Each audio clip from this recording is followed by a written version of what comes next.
On Tuesday, the Joint Finance Committee had to decide whether to approve accepting $822 million from the federal government for passenger rail in Wisconsin. $12 million of that was for improvements for the Chicago-Milwaukee line. The committee voted unanimously to accept that. However, the other $810 million was to build a rail line from Milwaukee to Madison. Wisconsin would still have to come up with $8 million for the project.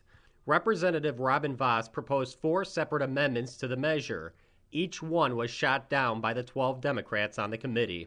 Since by the motions you have just made, the majority party is saying we don't care how much it costs, we don't care how much state money we have to put into it, we don't care what the subsidy is. That's what you've done by those last 3 motions. What we're doing here is saying, well, don't you think we should at least have some sort of an independent cost-benefit analysis and not just take verbatim the propaganda put out by the backers of this program? And that's all we ask for, is to say we would like to have an independent cost-benefit analysis to know whether or not $7.5 million of money out of the bankrupt transportation fund is enough, or if we're going to need significantly more, which is what I believe and others do as well. Our transportation budget our fund is in deficit because we keep rating it, and this will rate it further. And then we look at the benefit of jobs. We all say that the jobs are the number one issue, but, just doing some math. If you say, okay, the figures are changing from there'll be 4,000 some jobs. Well, at that level of $800 million, it's like $169,000 per construction job. That is a heck of a lot of money. And then they say there will be 55 permanent jobs. 55 permanent jobs in this package. 55 permanent jobs. Do you know how much that will cost if that's what we're looking at? Out of the $800 million, that's $14 million a job. Democrats on the committee defended the project, pointing to private industry in those areas. What we are hearing from the private sector, mainly from southeastern Wisconsin in your area, S.E. Johnson, the Chambers, the largest employers in Racine and Kenosha are asking for rail service, high-speed rail service, EPIC in this area as well. The private sector knows that this will create jobs. It brings in knowledge workers.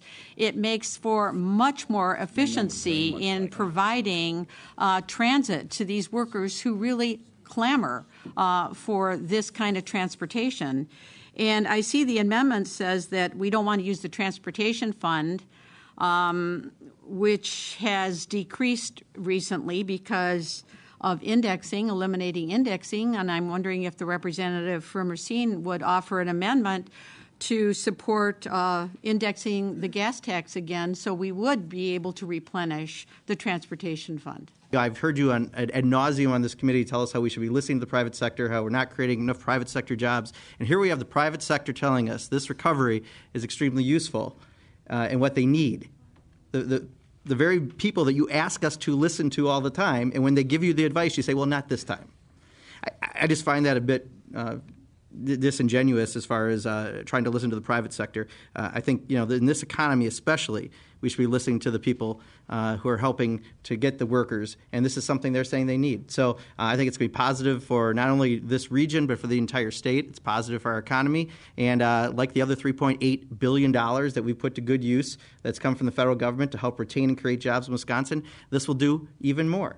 And you say there's almost no jobs, you're not listening to the very private sector that you ask us to listen to all the time. I would ask you to refer to the MMAC or WMC perhaps on this one, as long as you don't quote me ever on that I've been asking you to listen to their advice. In this case, the business community that you want us to listen to is telling you this is valuable. Republicans on the committee maintained a regional passenger rail system is of limited use and isn't worth the cost. What concerns me is this is a wish that people sort of went to a want, and now all of a sudden we think it's a need. This isn't mass transit. This is elite transit. When the ticket costs are going to be $20 to $30 one way, I think it is. I'm not so sure, and we subsidize it, and that's the thing that concerns me. We subsidize the tickets at half the cost, so if you're paying $20, somebody else who's not riding is paying $20. Yeah, sure. But when we go down the road that pretty close to people have other options to get back and forth to work. People that use mass transit in large communities don't have cars. We have a blank checkbook wide open for the subsidy. because we have overly optimistic estimates that somehow say, even if we go with those numbers, we're still going to require millions of dollars of subsidies for a train that almost no one will ride. And at the same time, we come to us and say we do not have enough money to fund transportation. We don't have enough money in the next budget to actually do things that will create jobs in every single part of Wisconsin. So by this vote today, we are prioritizing a very expensive creation of almost no jobs program over highway projects, road projects, economic development efforts in every single. But Democrats on the committee believe the demand is there and that rail is the future of transportation. And, we have a history in this country of, in the 19th century, we put rails so that one could travel from one coast to the other, and then the 20th century we built our interstate system so people could travel to coast, and now the next wave of the next century will be rail, fast rail, to move passengers from one city to another, and that is what businesses are clamoring for. This is what the next wave of workers, the knowledge workers, are clamoring for. They want to get on those trains. They want to be able to use Wi-Fi and not be sitting in congestion and not sitting on the interstate at a standstill when there's a snowstorm or there's a truck that derails.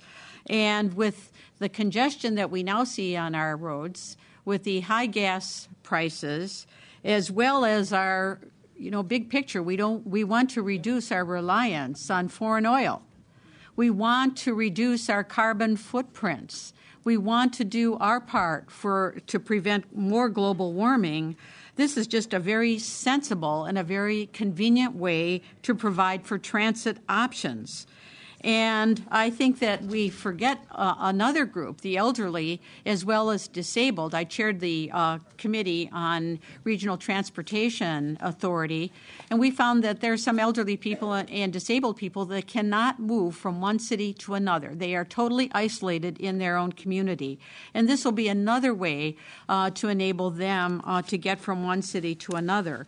So we have another tool to provide jobs, and we're hearing that from the private sector. We have the money available to start linking cities to cities to cities, and we're really on the right track, not to be too facetious in doing this. And the road to prosperity is just not paved by asphalt alone. We need to look at these multimodal ways of providing transportation, and this is a long overdue investment for Wisconsin.